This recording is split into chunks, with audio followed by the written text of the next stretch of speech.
कवन मैया गोरबारी कवन मैया करिया कि कवन मैया गोरबारी कवन मैया करिया कवन हो मैया। थोड़ा सा इधर हो जाइएगा। और पता है चाची आप लोग जानते हैं कि कौन मैया गोर है और कौन मैया काली है, बताइएगा। तो दोनों हाथ उठा लीजिए और मीठी मीठी ताली बजाते हुए कहना है कि कवन मैया गोरबारी कवन मैया करिया कवन मैया गोरबारी कवन मैया करिया कवन हो मैया ना कवन हो मैया ना बारे अंगिया के पातर कवन हो मैया ना बारे अंगिया के पातर कवन हो मैया ना।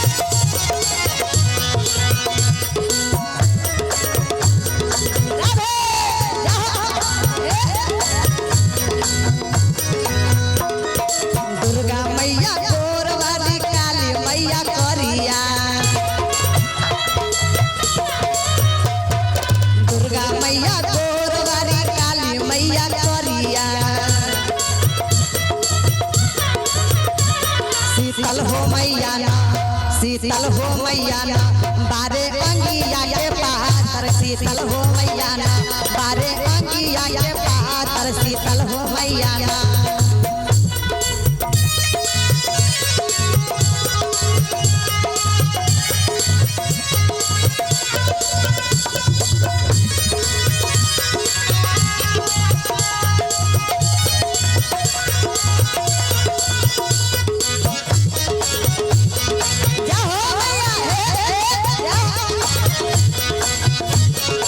कवन मैया पहाड़ बसे कवन मैया मंदिया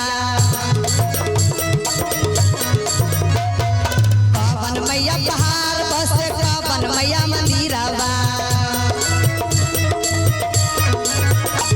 कवन हो मैया ना कवन हो मैया ना बारे अंगिया के पातर कवन हो मैया ना बारे अंगिया के पातर कवन हो मैया ना।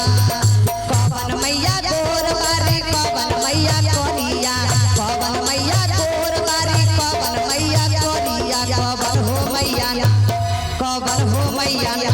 पंकज भैया जरा दोनों हाथ उठा लीजिएगा साई भाई।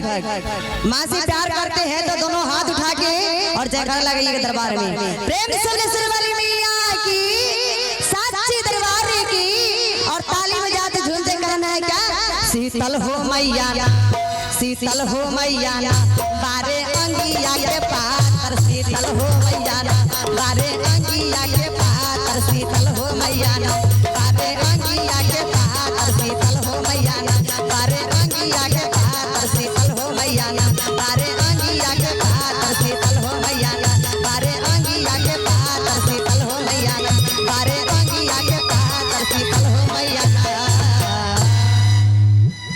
प्रेम से साचे दरबार की भक्त और भगवान ने की